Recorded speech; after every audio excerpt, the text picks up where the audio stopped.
હું ડૉક્ટર પીનલ રાણા. સચિનમાં મારું મુખ્ય સેન્ટર છે નિરોગાલય આયુર્વેદ હોસ્પિટલ, જે મરણાસન્ન કે મૃત્યુની નજીક પહોંચેલો દર્દી પણ રિવર્સ આવી શકે છે. અને હું છેલ્લા 15 વર્ષથી આયુર્વેદ પ્રેક્ટિસ કરું છું. મુખ્યત્વે નાડી પરીક્ષણ, જે એક લુપ્ત થઈ ગયેલી વિદ્યા છે, કે એક વેદ કેવા હોવા જોઈએ, એક ડૉક્ટર કેવા હોવા જોઈએ એનું ઉદાહરણ એટલે મારા ગુરુ નાના જોશી. બીજું મર્મ ચિકિત્સા, શરીરની અંદર કેટલાક એવા સટલ પોઈન્ટ આવેલા છે. મારા જે ગુરુ છે પ્રભાકર નાના જોશી ધુલેથી, શરીરમાંથી પંચકર્મ દ્વારા જો કચરો કાઢી નાખવામાં આવે, જે રાવણ હતા રામાયણના, એ પોતે નાડીવેદ હતા અને એમણે નાડી ઉપર બુક લખેલી હતી. સૌથી પહેલું સવારે ઉઠીને ખાલી પેટની ચા પીવી. એક જ વમન કર્મથી વર્ષો જૂની કોલેસ્ટ્રોલની દવાઓ, થાઇરોઇડની દવાઓ છૂટી જતી હોય છે. અને આયુર્વેદમાં લખ્યું છે કે બ્રહ્મ મુહૂર્ત ઉત્તિષ્ઠમ, સવારે બ્રહ્મ મુહૂર્તમાં ઉઠીને સૌથી પહેલાં શૌચ ક્રિયા બ્રહ્મ મુહૂર્તમાં જ થઈ જવી જોઈએ. જે રોગ નહીં આવે ત્યાં સુધી ખબર નહીં પડે. અને બહુ જ ઓછા લોકો એવા છે કે જે એના માટે જાગૃત હોય છે. જે ભાવથી તમારી મમ્મી, તમારી પત્ની કે તમારી બહેન બનાવશે, એની ભાવના, એની લાગણી અને એનો પ્રેમ હશે. It is mixture of energy. હાલો મિત્રો, કેમ છો? હું છું સતીશ દેવડિયા. સ્વાગત છે તમારું ગુજ્જવલની પોડકાસ્ટની અંદર અને જેની ટેગલાઇન છે સંઘર્ષથી સફળતા. આજના સમયમાં આપણે બીમારમાં તો રહીએ છીએ, પણ એ બીમારીમાંથી કઈ રીતે આપણે બહાર નીકળી શકીએ, તો આજે ઘણી બધી ચર્ચા આપણે કરવાના છે. સરસ મજાનો નવો સબ્જેક્ટ આપણી પાસે છે, ઘણી બધી વાત કરવાના છે. આપણી સાથે છે ડોક્ટર પીનલ રાણા, જે પોતે આયુર્વેદ અને પંચકર્મ હોસ્પિટલ પોતે ઘણા 15 વર્ષથી પોતે ચલાવી રહ્યા છે, એક્સપર્ટ છે. અને એમની પાસે ઘણી એવી ટ્રીટમેન્ટ છે કે જે ખરેખર વગર દવાએ પણ આપણે નિરોગી થઈ શકીએ. તો કઈ રીતે થઈ શકીએ, આજે સમય છે આપણી પાસે ઘણો બધો અને ઘણી બધી ચર્ચા કરવાના છે. તો મુલાકાત કરીએ doctor Pinal Rana. Hello ma'am, કેમ છો? નમસ્તે. નમસ્તે મેમ, નમસ્તે. વેલકમ ટુ ગુજ્જવલી પોડકાસ્ટ. Thank you. તો મેમ, આજના સમયમાં ખરેખર લોકોને બીમારી તો વધી રહી છે અને બીમારીને ક્યોર પણ કરવી છે, પણ છતાં ઘણી બધી શરૂઆતો લોકો કરતા હોય છે. અત્યારે આયુર્વેદની ટ્રીટમેન્ટ કરતા હોય છે, પણ પરફેક્ટ રિઝલ્ટ ઘણા બધા લોકોને નથી મળતા. કાં તો કદાચ એમને અવેરનેસ નથી, અથવા તો એમને પોતાને કરવું નથી, અથવા તો સમયની સાથે ચાલવું નથી. ઘણી બધી પ્રોબ્લેમ્સો હશે અને કદાચ સમયને ધ્યાનમાં રાખીને લોકો ના બી કરતા હોય. આજે ઘણી બધી રસપ્રદ માહિતીઓ તમારી આગળથી મળવાની છે અને લોકોને ખરેખર જરૂરિયાત છે કે આયુર્વેદ કેટલું કામ કરે છે, શા માટે કરવું જોઈએ, પંચકર્મના કેટલા ફાયદા છે, એ બધી ઘણી બધી વસ્તુ. અને તમે ઓલમોસ્ટ નાડી વેદ બી છો. તો પેલા તો આપણો પરિચય આપી દો આપણા પ્રેક્ષકોને તમારો થોડો. હું ડૉક્ટર પીનલ રાણા. સચિનમાં મારું મુખ્ય સેન્ટર છે નિરોગાલય આયુર્વેદ હોસ્પિટલ. બીજી શાખા જેકે ટાવર, ઉધના દરવાજા, અને ત્રીજી શાખા મરોલી 4 રસ્તા પર છે, ઉંબરાટ રોડ. અને હું છેલ્લા 15 વર્ષથી આયુર્વેદ પ્રેક્ટિસ કરું છું. મુખ્યત્વે નાડી પરીક્ષણ, જે એક લુપ્ત થઈ ગયેલી વિદ્યા છે. વર્ષો પહેલા ગુજરાતમાં એવા વેદ હતા કે જે અઠવાડિયા પહેલા તમે શું જમ્યા, ક્યારે જમ્યા એ પણ કહી દેતા હતા. એવા પણ વેદ હતા કે દોરો હાથ ઉપર તમે બાંધીને પછી વેદ પાસે જાઓ તો દોરાને અડીને કહી દેતા હતા કે સામેવાળા વ્યક્તિને શું તકલીફ છે. કહેતા કે એક સૂક્ષ્મ વિદ્યા છે, એકદમ સટલ કોન્શિયસનેસ છે. જ્યારે એ એક વેદમાં કહેતા કે ડૉક્ટરમાં ડેવલપ થાય તો ઘણા બધા ડિસીઝ એવા છે કે જે ઇનક્યોરેબલ કેટેગરીમાં છે, જેનું કોઈ નિદાન નથી થઈ શકતું. ઘણા બધા રિપોર્ટ્સ કરાવ્યા પછી પણ કોઈ પરિણામ નથી આવતું ને દર્દી થાકી જાય છે. એવા રોગોની અંદર નિદાન થઈ શકે નાડી પરીક્ષણથી. એ નાડી પરીક્ષણ ભગવાન અને ગુરુની કૃપાથી પ્રાપ્ત થયું છે. બીજું મર્મ ચિકિત્સા, શરીરની અંદર કેટલાક એવા સટલ પોઈન્ટ આવેલા છે કે જ્યાં સ્ટિમ્યુલેટ કરવાથી કોઈ પણ જાતની દવા વગર દુખાવો મટી શકે છે. ત્રીજું પંચકર્મ વિશેષજ્ઞ છું. શરીરમાંથી પંચકર્મ દ્વારા જો કચરો કાઢી નાખવામાં આવે તો કાયમી દવામાંથી મુક્તિ મળી શકે, જેમ કે શુગર, પ્રેશર, કોલેસ્ટ્રોલ, થાઇરોઇડ, બહેનોની માસિક સંબંધિત સમસ્યાઓ. તો આ બધી જ દવા પંચકર્મ કરવાથી દૂર થઈ શકે છે. તો આ 3 મારી એક્સપર્ટાઇઝ છે, જેમાં હું અત્યારે રિસન્ટલી કામ કરી રહી છું. ઓકે, તો મેમ, સરસ મજાની તમે વાત કરી કે ઘણું બધું અત્યારે લોકોને જરૂરિયાત છે અને ઘણી બધી પ્રોબ્લેમ છે. મારો એક પ્રશ્ન મેમ એ છે કે ખરેખર અત્યારના સમયમાં આપણે જોઈએ છે કે જે અત્યારની લાઈફ ચાલી રહી છે, તો લોકોને બીમારી દિવસે ને દિવસે વધી રહી છે, તો એનું મેઇન કારણ શું છે? સૌથી અગત્યના મને 3-4 કારણ લાગે છે જે આપણા દિનચર્યામાં છે. સૌથી પહેલું, સવારે ઉઠીને ખાલી પેટની ચા પીવી. દિવસની શરૂઆત જ્યારે ખાલી પેટની ચાથી થાય. વર્ષો પહેલા ચા આપણા દેશમાં નહોતી. અંગ્રેજો આવ્યા, ચા લાવ્યા, અંગ્રેજો જતા રહ્યા અને આપણો દેશ અત્યારે ચાના રવાડે ચડ્યો છે. 1 કિલોમીટર સુધી જાઓ તો તમને 5 ચાની લારીઓ દેખાય. નો ડાઉટ નાના માણસોને રોજગાર મળે છે, પણ મોટા માણસો બરબાદ થાય છે. પણ ચાના કારણે જો દિવસની શરૂઆત થાય એટલે પહેલામાં પહેલું તમારું ડાયજેશન ખરાબ થાય. પેટ ખરાબ થાય એટલે બધા રોગોનું મૂળ તમારું પેટ છે. અને પછી ત્યાંથી જ બીમારીઓનો એક સાયકલ ચાલુ થતો હોય છે. બીજું, ઊંઘવાના સમય અને સૂવાના સમય લોકોના ખૂબ જ ખરાબ થઈ ગયા છે. મોડી રાત સુધી સ્ક્રીન ટાઈમ ચાલુ હોય, શું જોવું, ક્યારે જોવું, કેટલું જોવું, યુટ્યુબ અને ઇન્સ્ટા જે બતાવે એ જોયા રાખવું વિધાઉટ એની કોન્શિયસનેસ. એક માઇન્ડ કોન્સ્ટન્ટ સોશિયલ મીડિયામાં લોકોનું એંગેજ છે અને રાત્રે 12-1 વાગ્યા સુધી યંગસ્ટર્સ જાગતા હોય છે અને એના કારણે સ્વાભાવિક છે કે સવારે મોડા ઉઠે. અને આયુર્વેદમાં લખ્યું છે કે બ્રહ્મ મુહૂર્ત ઉત્તિષ્ઠમ, સવારે બ્રહ્મ મુહૂર્તમાં ઉઠીને સૌથી પહેલા શૌચ ક્રિયા બ્રહ્મ મુહૂર્તમાં જ થઈ જવી જોઈએ. બ્રહ્મ મુહૂર્ત તો બહુ દૂરની વાત છે, 7 વાગ્યા સુધી પેટ સાફ ના થતું હોય, ઘણા તો 9 વાગ્યા સુધી ના થતું હોય, એટલે પેટ સાફ ના થાય, કચરો અંદર ને અંદર બ્લડ સર્ક્યુલેશનમાં સ્પ્રેડ થઈ જાય એટલે પછી રોગોની શરૂઆત છે. એટલે ખાવાનો ટાઈમ, સૂવાનો ટાઈમ અને ઉઠવાનો ટાઈમ અને કયા સમયે શું ખાવું અને શું અયોગ્ય છે શરીર માટે, એની એક જાગૃતતા છે એ સમાજમાંથી જતી રહી છે, જેના કારણે દિવસે દિવસે દર્દીઓ કરતા વધારે ડોક્ટરો વધી રહ્યા છે. તો મેમ, અત્યારે તમે જે વાત કરી છે કે એક સુવાનો ટાઈમ, એક જમવાનો ટાઈમ, આજે ઘણા બધા સમય છે લોકો પાસે, ખરેખર એમ જોઈએ તો અત્યારની ભાગદોડ વાળી લાઈફમાં સમય નથી કદાચ કોઈની પાસે, અને કદાચ ખબર છે બધાને કે આ બધી વસ્તુ કરવાથી મને ઘણા બધા ફાયદા થશે, છતાં પણ લોકો કરી નથી રહી.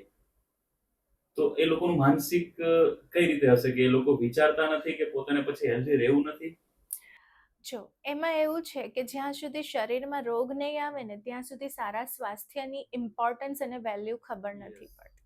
જ્યારે શરીર લથડવા માંડે, ઘણી બધી દવાઓ ચાલુ થઈ જાય અને શરીર સાથ નહીં આપે, ત્યારે જે અવેરનેસ આવે છે કે હું શું કરી રહ્યો છું, શું ખાઈ રહ્યો છું, શું કયા ટાઈમે સૂઈ રહ્યો છું અને મારે શું પરિવર્તન લાવવાના છે, રોગ નહીં આવે ત્યાં સુધી ખબર નહીં પડે. અને બહુ જ ઓછા લોકો એવા છે કે જે એના માટે જાગૃત હોય છે, અને જે ખરેખર જાગૃત હોય છે એને ક્યારે બીમારીઓથી પીડાવું પડતું નથી. એટલે લોકોને જાગૃત થવાની જરૂર છે અત્યારના સમયમાં, અને ખરેખર આમાં સમય લોકોએ આપવો જોઈએ પોતાની લાઈફ, પોતાની હેલ્થ માટે અને પોતાના પરિવાર માટે બી. કેમ કે આજે નાના બાળકોમાં બી જોઈએ છે કે દિવસે ને દિવસે ઘણી બધી મોટી બીમારીઓ આવી રહી છે, જેમ કે આપણે હાર્ટ એટેકની વાત કરીએ, કેન્સરની વાત કરીએ, તો દિવસે ને દિવસે વધી રહ્યું છે. તો મેમ, આયુર્વેદમાં પંચકર્મનું મહત્વ તમે સરળ ભાષામાં કઈ રીતે સમજાવો છો? જેવી રીતે આપણે શરીરને રોજ બહારથી સાફ કરીએ છીએ, નવડાવીએ છીએ, ચોખ્ખું રાખીએ છીએ, એક્ઝેક્ટલી શરીરને અંદરથી સાફ કરવું, શરીરને અંદરથી નવડાવવું, શરીરને અંદરથી એકદમ ક્લીન કરવું એટલે પંચકર્મ. એમાં મુખ્યત્વે 5 કર્મ છે. તેમાં પહેલું આવે વમન કર્મ, જેમાં 5 દિવસ સુધી વનસ્પતિઓથી સિદ્ધ કરેલું ઘી પીવડાવાય, આખા શરીર પર માલિશ થાય, વનસ્પતિઓની વરાળથી શેક થતો હોય, અને 7મે દિવસે વોમિટ કરાવે. અને વોમિટની પ્રોસેસમાં નાભીથી ઉપરનો શરીરનો બધો જ કચરો નીકળી જતો હોય. જે લોકોનું વજન વધારે હોય એનું 4-5 કિલો વજન ઉતરી જતું હોય.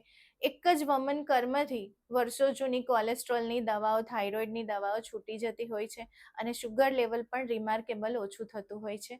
બીજું આવે વિરેચન કર્મ, જેમાં 20 થી 25 જેટલા ઝાડા થાય, લૂઝ મોશન થાય અને આંતરડાની સફાઈ થઈ જતી હોય છે.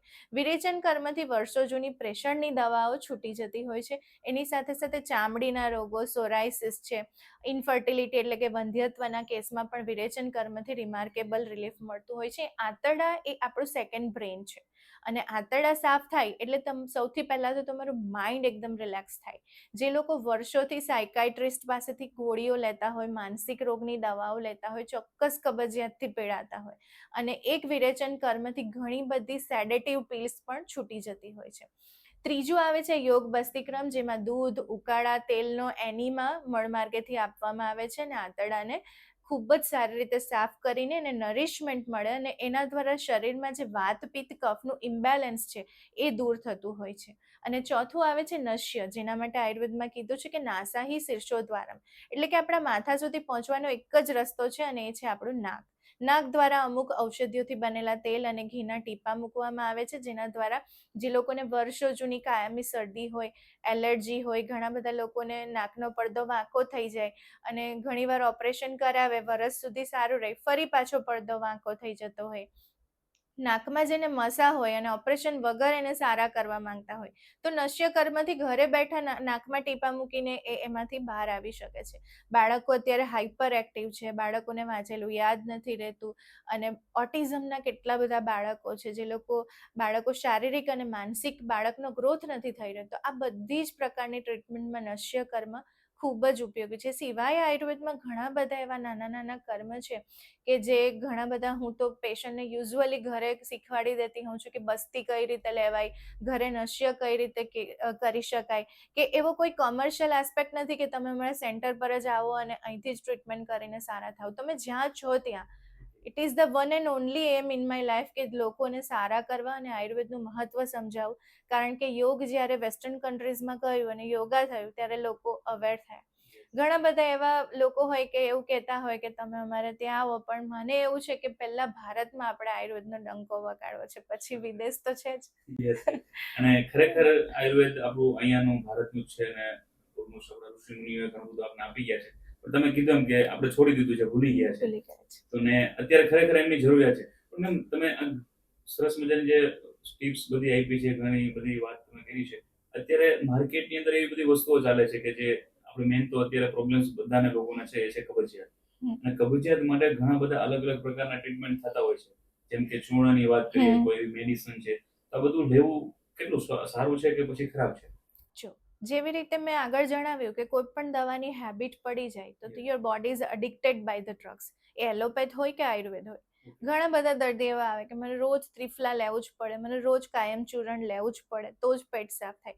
તો એવા લોકો માટે સૌથી પહેલા કે સવારે કેટલા વાગે ઉઠે છે, બીજું એનું ફિઝિકલ એક્સરસાઇઝ કેટલું છે, એના શરીરને શારીરિક શ્રમ કેટલો આપે છે એ અગત્યનું છે.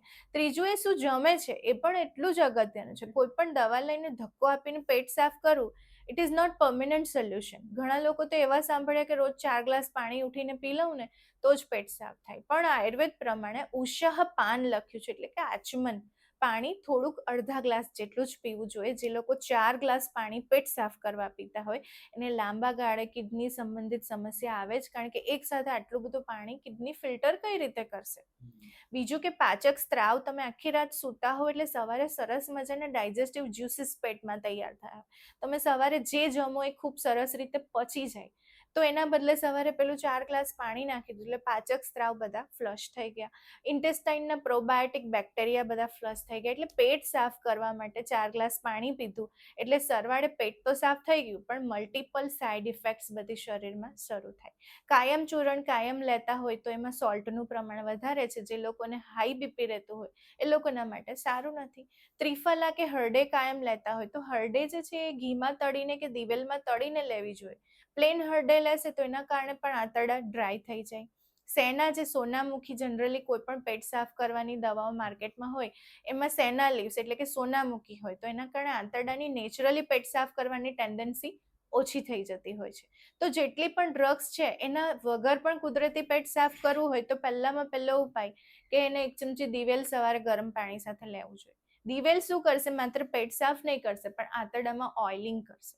વાયુના કારણે જ કબજિયાત થતો હોય અને વાયુનું સંબંધ દિવેલ લેવાથી થશે અને દિવેલ લેવાથી વાયુ ઓછો થશે એટલે નેચરલી પેટ સાફ થવા માંડશે.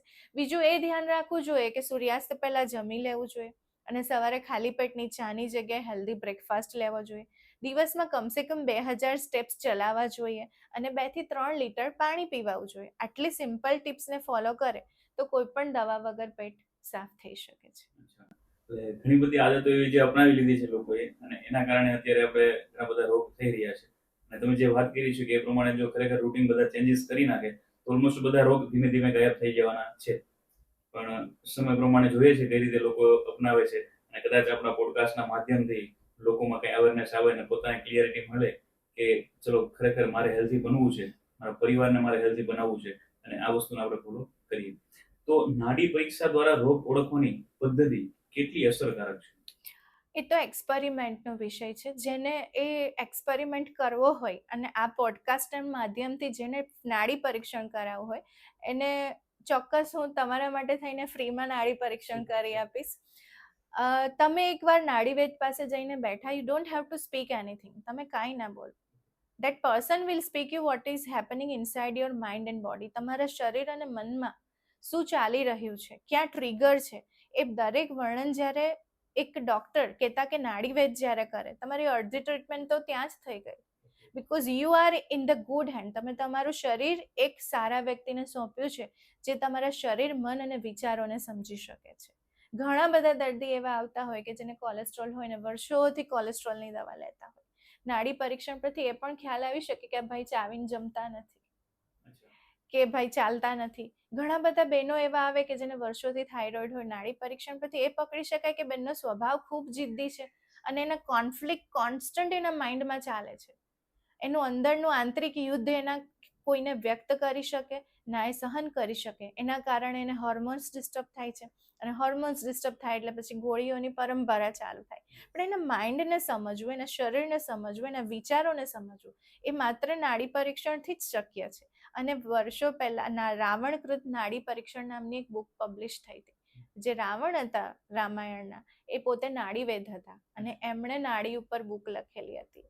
એ સિવાય ભારત વર્ષની અંદર એવા પ્રખર અને પ્રચંડ નાડીવેદો તૈયાર થયા.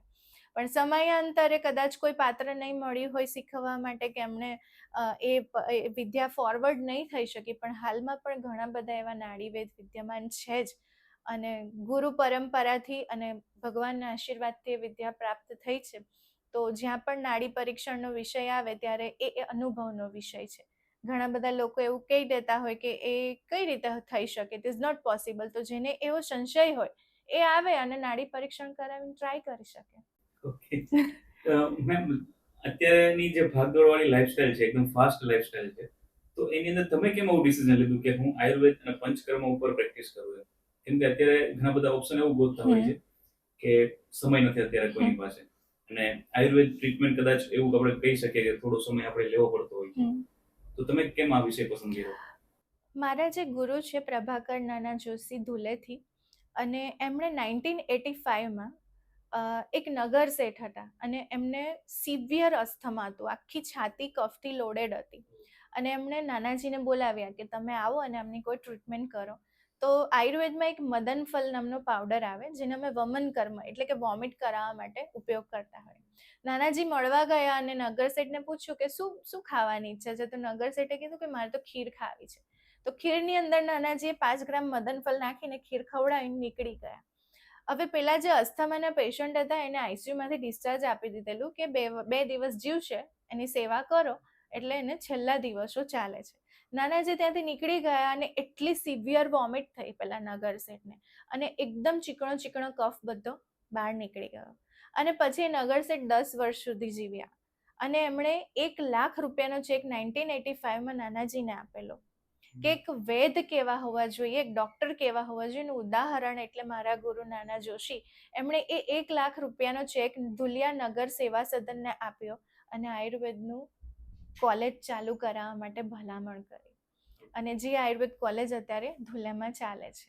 તો જ્યારે આવા પ્રેરણાદાયક ઇન્સિડન્ટ મેં સાંભળ્યા, જાણ્યા, તો મેં એના પર વિચાર કર્યો અને મને એવું લાગ્યું કે ખરેખર રોગ જે મરણાસન્ન કે મૃત્યુની નજીક પહોંચેલો દર્દી પણ રિવર્સ આવી શકે છે, જ્યાં સર્જરીને મહદઅંશે ટાળી શકાય છે, જ્યાં સૂક્ષ્મ એટલે કે સટલ કોન્શિયસનેસથી રોગોનું નિદાન થઈ શકે છે. અને જો હું આયુર્વેદ ભણી છું તો મારે ભારતીય સનાતન સંસ્કૃતિનું જે વિજ્ઞાન છે એને ફોલો કરવું જોઈએ, બાકી એલોપેથ તો છે જ. ઓકે, તો પંચકર્મ જે છે ટ્રીટમેન્ટ, તો એ ખરેખર કોને કરાવવું જોઈએ અને ક્યારે કરાવવું જોઈએ? આમ તો આયુર્વેદ પ્રમાણે જોઈએ ને તો દરેક હેલ્ધી વ્યક્તિએ પણ પોતાના શરીરની કેર માટે પંચકર્મ કરાવવું જોઈએ. આપણે 3 મહિના 4 મહિના કાર ચલાવીએ અને સમય આવે એટલે એને સર્વિસમાં આપી દે છે. કંઈ પણ ન થયું હોય તો પણ કારની સર્વિસ થાય છે, પણ શરીરની સર્વિસ વર્ષો સુધી થતી નથી. તો આયુર્વેદ પ્રમાણે વસંત ઋતુ કહેતા કે ફેબ્રુઆરી મહિનાની અંદર વમન કર્મ કરાવવું જોઈએ, ત્યારે કુદરતી રીતે શરીરમાં કફ વધ્યો હોય છે જે વમન કર્મથી નીકળી જતો હોય છે. સપ્ટેમ્બર મહિનામાં વિરેચન કર્મ કરાવવું જોઈએ, ત્યારે કુદરતી રીતે શરીરમાં પિત્ત વધ્યું હોય છે. જ્યારે શરદ પૂર્ણિમા આવે ને આપણે બધા ઘારી જમતા હોય છે, તો ઘારી શું કરે છે? પિત્તનું શમન કરે છે. એવી જ રીતે વિરેચન કર્મથી શરીરમાંથી પિત્ત નીકળી જાય છે. વર્ષા ઋતુની અંદર બસ્તી કર્મ એટલે કે તેલ અને ઉકાળાના એનીમાં લેવા જોઈએ.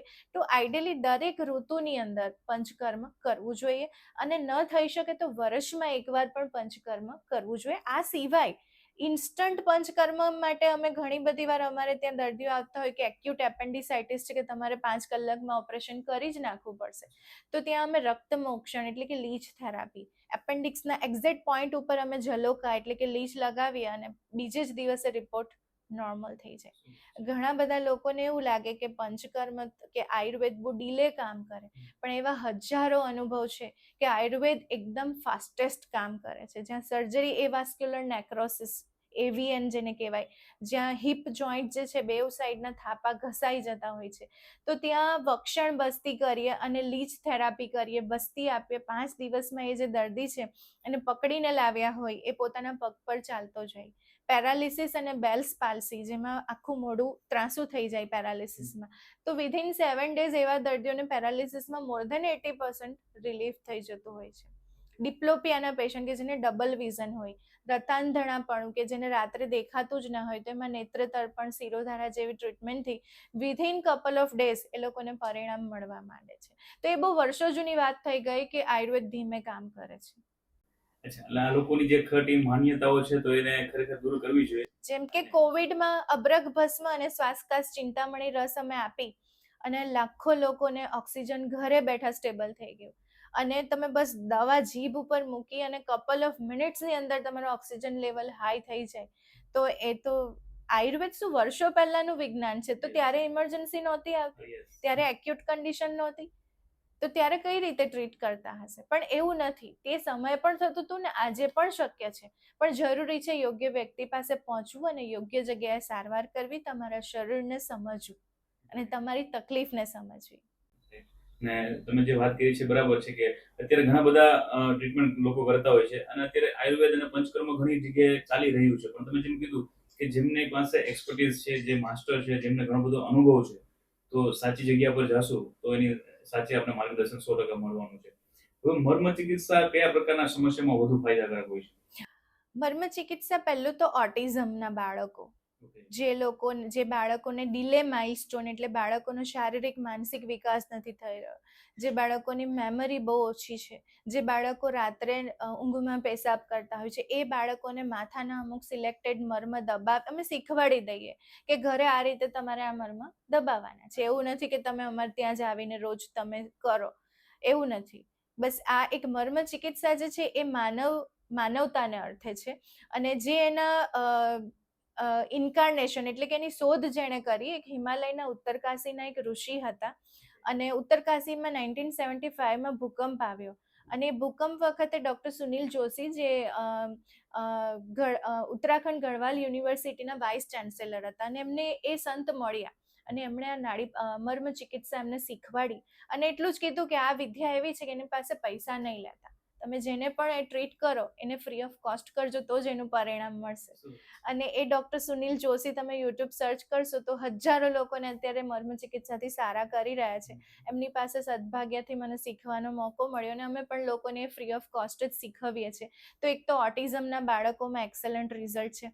સાયટિકાના પેશન્ટમાં જે લોકોને વર્ષોથી કમરનો દુખાવો છે, ગાદી ઘસાઈ ગઈ છે, નસ તપાઈ છે, એમાં એક્સેલન્ટ રિઝલ્ટ છે. જે લોકોને સર્વાઇકલનો પ્રોબ્લેમ છે એ લોકો ઘરે બેઠા જ અમુક મર્મ દબાવવાથી સારા થઈ શકે છે. જે લોકોને ઘૂંટણનો ઘસારો છે, એડીનો દુખાવો છે, આ બધામાં પણ ખૂબ સારા પરિણામ મળે છે. પણ જરૂરી એ છે એની સાથે સાથે આયુર્વેદની દિનચર્યાને અપનાવવું અને યોગ્ય આહાર વિહાર, એ પણ એટલો જ મહત્વનો છે. જેટલી ટ્રીટમેન્ટ મહત્વની છે એટલું જ આ મહત્વનું. હા, પછી પોઈન્ટ દબાવ કરશો અને બહાર જઈને પીઝા જમશો અને સવારે ઉઠીને ચા પીશો તો પછી મર્મ કામ નહીં કરે. એક્ઝેક્ટલી. અને અત્યારે ઓલમોસ્ટ ઘણા બધા લોકો એવું જ કરતા હોય છે. અત્યારે જોઈએ છે ને મેમ, આપણે ઓલમોસ્ટ મોટા સિટીઓની અંદર જોઈએ છે કે ભાઈ રાતનું જમણ વધી ગયું છે. જમવાનું છે કે ભાઈ સાંજે બધા લોકોનો સમય 8-9 વાગ્યા સુધીનો હોય છે, પણ એ પછી પણ રાતે 2 વાગ્યા સુધી ચાલુ હોય છે. તો તમે જેમ એક્ઝેક્ટલી વાત કરી કે પોઈન્ટ ટ્રિગર કરી અને પછી પાછું પીઝા અને ચા ને બધું ચાલુ છે, તો પરિસ્થિતિ તો એને જ રહેવાની છે. હવે જીવનશૈલીમાં ખરેખર યોગ જે છે, ટૂંકમાં આયુર્વેદ શું ભૂમિકા ભજવે છે? આયુર્વેદ જ એક એવું વિજ્ઞાન છે કે જેમાં ક્યારે જમવું, ક્યારે ઉઠવું, ક્યારે સૂવું, અને ઋતુ પ્રમાણે કયો ખોરાક લેવો, દિવસ દરમિયાન સવારથી ઉઠીને રાત સુધી તમારી દિનચર્યા કેવી હોવી જોઈએ, તમારી ઋતુચર્યા કેવી હોવી જોઈએ, એ બધી જ વસ્તુનું વર્ણન આયુર્વેદમાં જ થયું છે. આ બધી જે પેથી છે ને એમાં ક્યાંય ને ક્યાંય કંઈક ને કંઈક ખૂટતું હશે, પણ આયુર્વેદ એક સંપૂર્ણ વિજ્ઞાન છે જેમાં કાંઈ ખૂટે નથી. અને ઘણા લોકો એવું કહે કે આયુર્વેદિક ડોક્ટરો સર્જરી નથી કરતા, પણ ભાઈ આયુર્વેદના કેટલા બધા મુખ્ય પુસ્તકો નષ્ટ થઈ ગયા નાલંદા અને તક્ષશિલામાં. અને એ નોલેજના અભાવે અત્યારે આયુર્વેદમાં સર્જરી નથી, પણ ઓસ્ટ્રેલિયાની અંદર કે યુએસએની અંદર તમે એન્ટર થાવ તો પ્લાસ્ટિક સર્જરીની શરૂઆત આચાર્ય સુશ્રુતે કરી હતી, જે ડેડ બોડીને 7 દિવસ સુધી જે પાણી વહેતું હોય એમાં સોડાઈ રાખતા અને પછી એના લેયર બાય લેયર ખોલીને ડિસેક્શન, ફર્સ્ટ ડેડ બોડીનું ડિસેક્શન આયુર્વેદના મહાન આચાર્ય સુશ્રુતે કર્યું હતું. તો આયુર્વેદ એક સંપૂર્ણ વિજ્ઞાન છે જેમાં દરેક ઔષધિથી માંડીને, માત્ર ઔષધિ નહીં, તમે ઘઉં જમો છો તો ઘઉંના શું ગુણ છે, બાજરાના શું ગુણ છે, મકાઈના શું ગુણ છે, દરેક શાકભાજીના શું ગુણ છે, દરેક ફળોના શું ગુણ છે, અને એ ખાવાથી તમને શું ફાયદો થશે, કઈ સ્થિતિમાં ખાવા જોઈએ, ક્યારે ન ખાવા જોઈએ, એક ડાયટરી સાયન્સ પણ આખું આયુર્વેદમાં વર્ણન છે, દિનચર્યાનું વર્ણન છે, ઋતુચર્યાનું વર્ણન છે. અને એવો કોઈ રોગ નથી આયુર્વેદમાં. એવું કહેવાય છે કે કોઈ એવી વનસ્પતિ નથી કે જે દવા તરીકે કામ ના કરે. અને વનસ્પતિઓ આપણા દેશની અંદર છે, ભારત વર્ષમાં એવા જંગલો છે, એવી વનસ્પતિઓ છે, એવી ઔષધિઓ છે જેનાથી આપણે રોગમુક્ત રહી શકીએ. તેમ છતાં પણ સૌથી વધારે ડાયાબિટીસ ભારતમાં, સૌથી વધારે કેન્સરના કેસ ગુજરાતમાં, સૌથી વધારે ડિપ્રેશન, ઇન્ફર્ટિલિટીની તકલીફો ભારતમાં, ઓબેસિટી અને હાર્ટ એટેક સૌથી વધારે ભારતમાં. કારણ એક જ છે કે ઘર કી મુર્ગી દાલ બરાબર. આપણું વિજ્ઞાન આપણે સમજતા નથી, આપણી પ્રણાલિકાને આપણે જાણી નથી, એટલા માટે થઈને આપણા દેશમાં આટલું બધું હોવા છતાં પણ બીમારીઓ પારાવાર વધી રહી છે. હવે ઘણા બધા લોકો કદાચ એવું પણ વિચારતા હોય મેમ કે આયુર્વેદ ટ્રીટમેન્ટ અથવા તો પંચકર્મ કરાવવું એ એક સમય તો લેતા હોય છે, પણ સાથે સાથે ખર્ચો પણ વધારે થતો હોય છે. તો ખરેખર આ લોકોનો જે મનની અંદર જેવા પ્રશ્ન છે એ હું લોકોના વિશે તમારી આગળ પૂછું, તો તમે એના વિશે શું કહેવા માંગો છો? અમારે ત્યાં મારો જે ક્લિનિક છે એ રૂરલ એરિયા છે. મોટે ભાગના 70% એવા લોકો છે કે જે 10,000 કમાતા હોય, લેબર ક્લાસ પબ્લિક છે. તમે ક્યારેક મારા ક્લિનિક પર આવજો તો નાનામાં નાનો ગરીબમાં ગરીબ માણસ પણ અમારે ત્યાં સારવાર લઈ શકે છે ને દરેક પંચકર્મ કરાવી શકે છે. તો એ ક્રાઇટેરિયા મેં મારે ત્યાં રાખ્યો છે. મને બીજાનું નથી ખબર, પણ ગરીબમાં ગરીબ વ્યક્તિ વમન, વિરેચન, બસ્તી, માલિશ બધું જ કરાવી શકે એટલું કોસ્ટ ઇફેક્ટિવ અમે રાખ્યું છે કે કોઈ પણ દર્દી પૈસાના વાંકે થઈને અમારા દ્વારેથી પાછો નહીં જવો જોઈએ.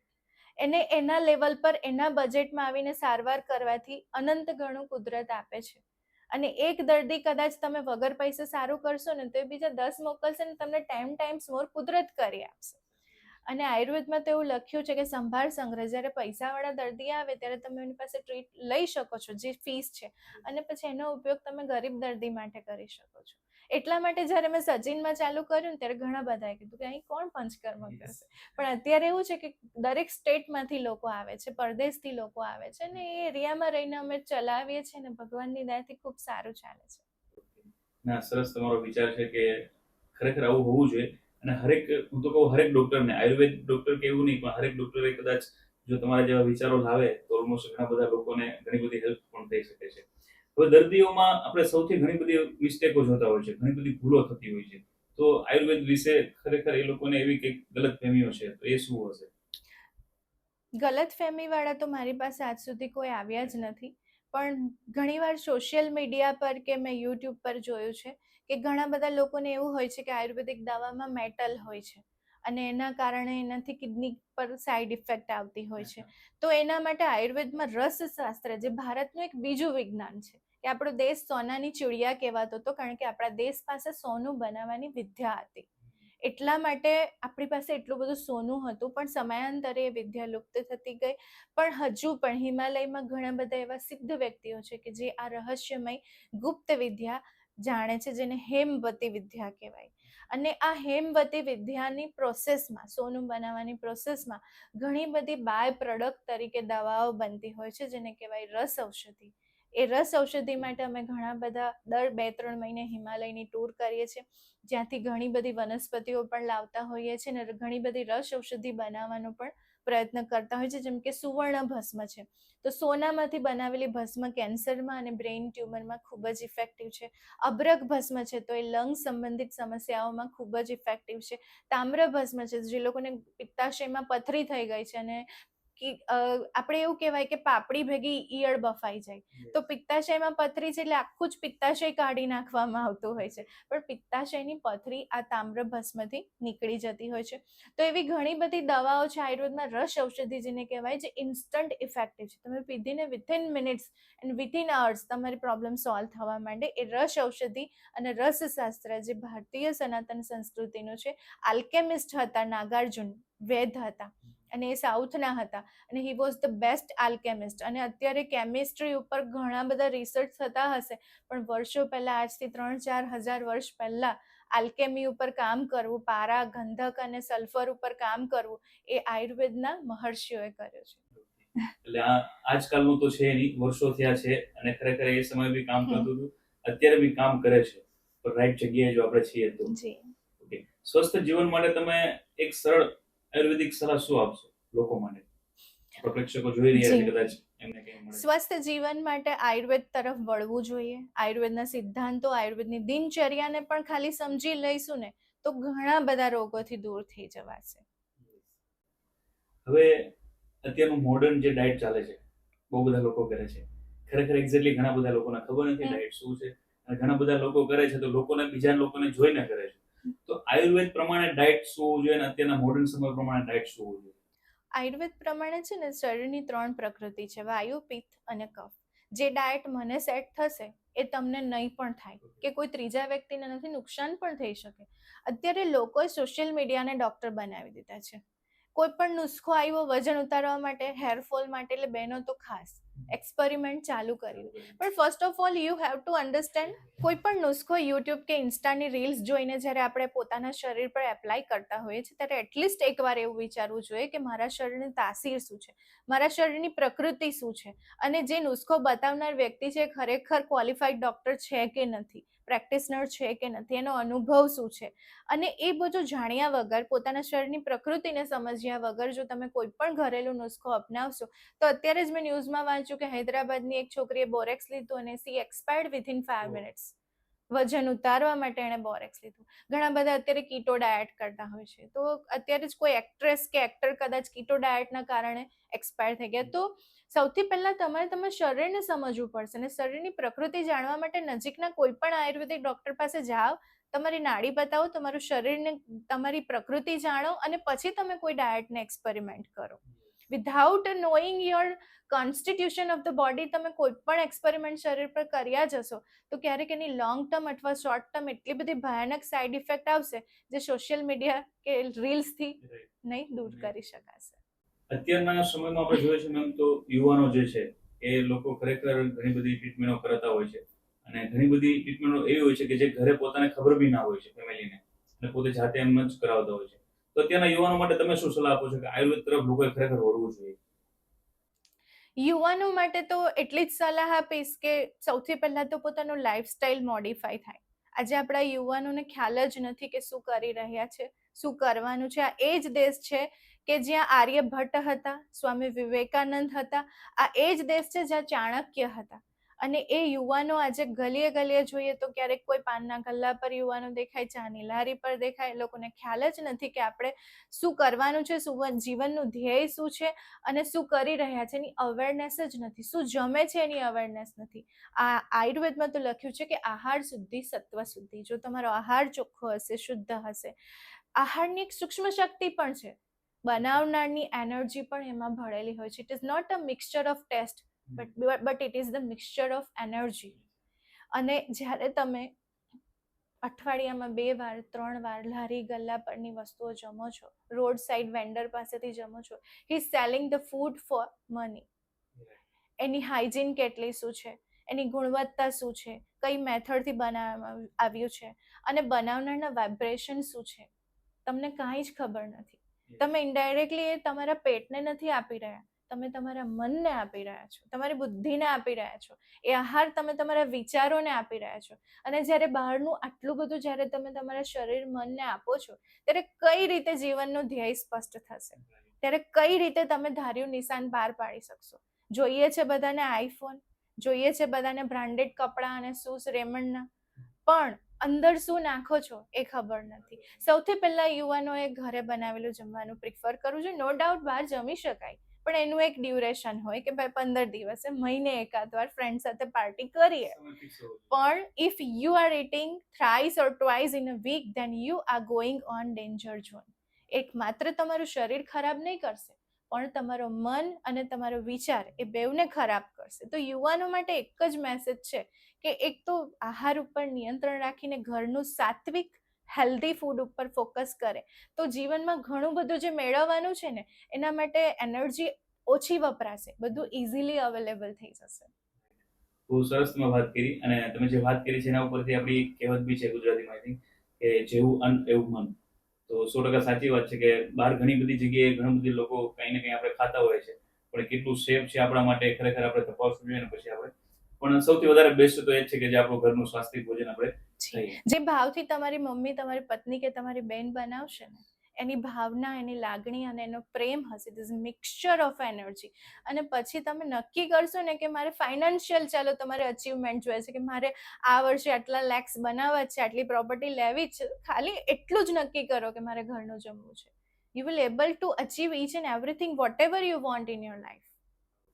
બહુ સરસ તમે વાત કરી છે. અને ખરેખર અત્યારના જે યુવાનો છે એમને ખરેખર આ વસ્તુને ધ્યાન પર લેવી જોઈએ અને સમજવું જોઈએ. અને બહારની જે વસ્તુ ખરેખર લોકો કરી રહ્યા છે, તો અત્યારે તો ઓલમોસ્ટ બહુ બધા લોકો આગળ એટલા બધા ફાસ્ટ થઈ ગયા છે કે એમને બ્રેક લગાવવું પણ થોડું તકલીફવાળું થઈ ગયું છે. પણ કદાચ આપણી પોડકાસ્ટમાંથી જે વાતચીત થઈ રહી છે ને લોકો એમને કદાચ જોવે અને કદાચ કંઈ એના મનની અંદર એવું થાય કે ના, ખરેખર મારે મારી લાઈફને બેસ્ટ બનાવવી છે. Okay, thank you ma'am. તો હવે એક લાસ્ટ અને ઇમ્પોર્ટન્ટ પ્રશ્ન છે, અને આપણા પ્રેક્ષકો માટે છે સ્પેશિયલી, કે હરેક વ્યક્તિએ અત્યારના સમયમાં હેલ્ધી રહેવું જોઈએ, અને હેલ્ધી રહેવા માટે રૂટીન શું હોવું જોઈએ, શોર્ટ?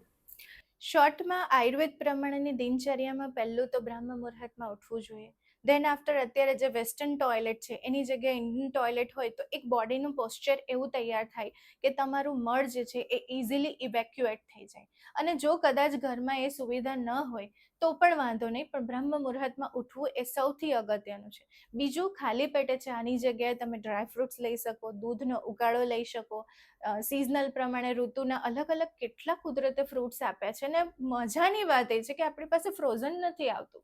વિદેશોમાં તો ફ્રોઝન થઈને જાય છે જેનો સ્વાદ નથી રહેતો, જેની એનર્જી નથી રહેતી. આપણને ઋતુ પ્રમાણેના જુદા જુદા મોસમી ફળો કુદરતે આપ્યા છે. સવારે ફ્રૂટ્સ લઈ શકાય. પ્રોટીન માટે તમે સવારે મગ અથવા ચણા બાફીને લઈ શકો. તો એક ચા પીવા કરતાં હેલ્ધી બ્રેકફાસ્ટ તમે પ્રિફર કરો કે આયુર્વેદ પ્રમાણે સવારનું જમણ રાજા જેવું અને રાતનું જમણ ગરીબ જેવું હોવું જોઈએ. એના બદલે આપણે સવારે દિવસની શરૂઆત ચાથી કરીએ. ત્યાંથી દિવસની શરૂઆત ખોટી એટલે આખો દિવસ ખરાબ. એનર્જી તો રહેશે પણ એ એક જે લેવલ પર અલ્ટિમેટ એનર્જીથી કામ થવું જોઈએ એ ના થઈ શકશે. ધીરે ધીરે 40 પછી તો બોડીમાં સેલ્સ નવા બનવાના જ નથી. અને ધીરે ધીરે જ્યારે દિવસની શરૂઆત ચાથી થશે એટલે ન આવવાના રોગો આવશે. તો પહેલામાં પહેલું એ કે સવારે ચા છોડીને હેલ્ધી બ્રેકફાસ્ટ પર સ્કીપ કરવું જોઈએ. અને બીજું કે રાતનું જમણ જલ્દી કરી દેવું જોઈએ. 9:30-10 વાગે જે લોકો જમતા હોય એ લોકોને શુગર, પ્રેશર, કોલેસ્ટ્રોલ, થાઇરોઇડ અને ફેટી લીવર આ આવવાના અને ગેરંટેડ આવવાના. એમાં કોઈ બે મત નહીં મળે. એટલે એટલીસ્ટ આપણે આયુર્વેદ પ્રમાણે જોઈએ તો સૂર્યાસ્ત પછી આપણો પેટનો જઠરાગ્નિ, પાચન શક્તિ એકદમ ઓછી થઈ જતી હોય છે. અને એ ટાઈમે પછી આપણે રાત્રે સૂર્યાસ્ત થઈ ગયા પછી જમીશું તો પચવાનું નથી. એટલે ગેસ કરશે, કચરો બનાવશે, ટોક્સિન્સ કરશે, કબજિયાત કરશે અને અલ્ટિમેટલી આખી હેલ્થને ડિસ્ટર્બ કરશે. તો આખી દિનચર્યામાં બે વસ્તુ આપણે સેટ કરીએ કે સૌથી પહેલા સવારે હેલ્ધી બ્રેકફાસ્ટ અને રાત્રે સૂર્યાસ્ત પહેલા જમી લેવું. આટલું સેટ કરીએ ને તો મારી દ્રષ્ટિએ દવાઓ માટે તમારે બંધ કરવા માટે મારી પાસે આવવાની બી જરૂર નહીં પડશે. દવા ઓટોમેટિકલી તમારા ડોક્ટર ઓછી કરીને બંધ કરી દેશે. હવે મેમ, તમે જે મસ્ત વાત કરી છે કે લોકોને હેલ્ધી ટિપ્સ બી આપી છે. ઘણા બધા પ્રશ્નો કદાચ એવો હશે, ઘણા બધા લોકોનો પ્રશ્ન કે એટલો તો સમય છે જ નહીં અત્યારે, કેમ કે કોઈ પોતે બિઝનેસ કરતા હોય છે, કોઈ જોબ કરતા હોય છે, સાંજે આવવાનું જ ઘરે લેટ થતું હોય છે. તો એના માટે શું ઓપ્શન હોય શકે? યુઝ્યુઅલી હું એવું પ્રિફર કરતી હોઉં છું લોકોને કે તમે નજીકમાં કોઈ ટિફિન સર્વિસ બાંધી શકો છો, અથવા તો તમે ફ્રૂટ્સ કે સલાડ્સનું બાઉલ ટિફિનમાં લઈ જઈ શકો અને એમાં બાફેલા મગ કે બાફેલા ચણા નાખીને તમે તમારા વર્ક પ્લેસ પર પણ જમી શકો. આ પ્રશ્ન મને તમે જે પૂછ્યો ને એકચ્યુઅલી ઇન્ડિયા માટે નથી, પણ એ એનઆરઆઈ જેટલા બી વિદ્યાર્થીઓ બહાર જાય છે ને કેનેડા, લંડન અને યુએસએ, એટલા બધા હેરાન થાય અને એ લોકોના પેરેન્ટ્સ આવીને જ્યારે મને કહે કે મારા છોકરાને 6 મહિનાથી ખાંસી બંધ નથી થતી, મારી છોકરીને આટલી બધી સ્કિનની ઇન્ફેક્શન થઈ ગયું છે, એની એનર્જી એકદમ ખલાસ થઈ ગઈ છે, તો એ બાળકો શું કરે કે એ લોકો પૈસા કમાવા, લાઈફ સેટલ કરવા ત્યાં જતા તો હોય, પણ ત્યાં જઈને એ લોકો આખી ઓપોઝિટ દિનચર્યા ફોલો કરે. સવારે એ લોકો એક મોટો મગ ભરીને કોફી પીને ભણવા માટે જાય, ત્યાંથી એ લોકો જોબ ઉપર જઈને આખો દિવસ માત્ર કોફી ઉપર અને એક સેન્ડવિચ કે પાઉં ઉપર, બ્રેડ ઉપર ખાડે, અને પછી રાત્રે ફૂલ ડીશ જમે, દાળ ભાત શાક રોટલી, અને પછી સૂઈ જવાનું કલાકમાં. એટલે એના કારણે એ લોકોની આખી દિનચર્યા ડિસ્ટર્બ થાય ને જે ઉદ્દેશ્યથી પૈસા કમાવા માટે, સેટલ થવા માટે વિદેશ ગયા હોય, પણ કુદરતની જે સાયકલ છે એમાં તમે હર્ડલ્સ ઊભું કરો તો શરીર જવાબ આપે. એટલા માટે હું એ લોકોને વિદેશ ભણતા છોકરાઓને એવું સમજાવતી હોઉં કે સવારે તમે ફ્રૂટ્સ લઈ લો, ફ્રૂટ્સ જમીને, બાઉલ ભરીને ફ્રૂટ્સ જમીને જ જવાનું, અને મગ, ચણા, રાજમા, મસૂર, મગની દાળ કે પછી ચોળી, સૂકી લાલ, આ બધું તમને બોઇલ કરતા હાર્ડલી 10 to 15 મિનિટ્સ થશે. એને બોઇલ કરી લો. બોઇલ કરીને પછી એને તમે ચોપ કરીને વેજીટેબલ્સ નાખી દો, અને કંઈ નહીં નાખો, એમાં પેલું મિક્સ હર્બ્સ નાખી દો, રેડ ચીલી નાખી દો, થોડું લેમન સ્ક્વીઝ કરી દો, અને ચાટ મસાલો નાખીને બાઉલ ભરીને લઈ જાઓ. અને જે સ્ટોરમાં જ્યાં કામ કરતા હોવ, પેટ્રોલ પંપ પર હોવ, સ્ટોરમાં હોવ, વેનેવર તમે જતા હોવ, પણ બપોરે આટલું પણ જમો, જેથી કરીને તમને એ જે સલાડ્સ છે એમાંથી તમને વાઇટામિન, મિનરલ્સ મળે, અને મગ ચણામાંથી તમને પ્રોટીન મળે, તો તમે આખો દિવસ કામ કરી શકો. અને રાત્રે ખીચડી, દાળ ભાત, શાક રોટલી જે બનાવવું એ બનાવીને પછી તમે જમો, પણ રાતનું મીલ ઓછું થઈ જશે. જો બપોરે તમે લેશો તો રાતનું ઓછું થઈ જશે. તો જે લોકોનું હેક્ટિક સ્કેડ્યુલ છે, જે લોકો બહુ જ બિઝી છે, આપણા કરતાં તો વિદેશવાળા વિશેષ બિઝી હશે જ, તો એ જેટલા બાળકોએ આ એપ્લાય કર્યું, જેટલા સ્ટુડન્ટ્સ આ ફોલો કરે છે, એ લોકોને કોઈને ક્યારેય હેલ્થ ઇશ્યુ આવતા નથી. એટલે આજે લોકો કદાચ આપણે એવું કહી શકીએ કે બહાના છે, તે બહાનાને આપણે સાઈડ કરવા જોઈએ. એક્ઝેક્ટલી, કરવું હોય તો બધું જ Yes, પોસિબલ છે. તો સાચી વાત કરી છે, અને ઘણી બધી તમે ટિપ્સ આપી છે, અને ખરેખર લોકોએ ફોલો કરવી જોઈએ. અને આજે ઘણું બધું અમને પણ જાણવા મળ્યું છે કે ખરેખર આપણે કેવી રીતે હેલ્ધી રહી શકીએ. અને આયુર્વેદ એક આપણી વર્ષો જૂની એક પદ્ધતિ છે, અને બહુ ચાલી આવે છે સારી રીતે, અને આપણે લોકોએ અપનાવી છે. Okay, thank you so much ma'am. Thank you. ખૂબ ખૂબ આભાર કે તમે સરસ મજાની ટિપ્સ લોકોને આપી છે, અને આપણા પ્રોડક્ટ્સના માધ્યમથી ઘણા બધા લોકોને જોવે, અને પોતાના શરીર માટે પોતે કંઈક ને કંઈક નવી નવી પ્રવૃત્તિઓ જે છે, તમે જે ટિપ્સ આપેલી છે એને અપનાવે અને પોતે હેલ્ધી રહી શકે. Okay, thank you. ખરેખર મિત્રો, આજના પોડકાસ્ટમાં મેં ઘણી બધી આયુર્વેદ અને પંચકર્મને લઈ અને સરસ મજાની વાતચીત કરી છે. અને હેલ્ધી ખરેખર રહેવું જ છે આપણે બધાને ખબર છે કે હેલ્ધી રહેવું જરૂરી છે, પણ કદાચ આપણી લાઈફસ્ટાઈલ એવી થઈ ગઈ છે, અથવા તો આપણે સમય પ્રમાણે કંઈ કરી નથી શકતા. પણ બધા પ્રોબ્લેમનું સોલ્યુશન હોય છે જો આપણે તૈયાર હોઈએ તો. અને જો કદાચ તમને એવું લાગે કે પંચકર્મ કરાવવું છે અથવા તો કરાવવું જોઈએ, અને કદાચ કંઈ સલાહ લેવી છે, તો મેમનું ક્લિનિક છે, હોસ્પિટલ છે, પોતે સચિનની અંદર, તમે ત્યાં એમની મુલાકાત લઈ શકો છો. અને એકદમ નિસ્વાર્થ ભાવે પોતે ખરેખર બહુ સરસ મજાની ટ્રીટમેન્ટ અને સેવા આપી રહ્યા છે. ઓકે મિત્રો, તો ફરી મળીએ નવા એપિસોડમાં નવા ગેસ્ટ સાથે. ત્યાં સુધી ખુશ રહો, મસ્ત રહો અને હેલ્ધી રહો.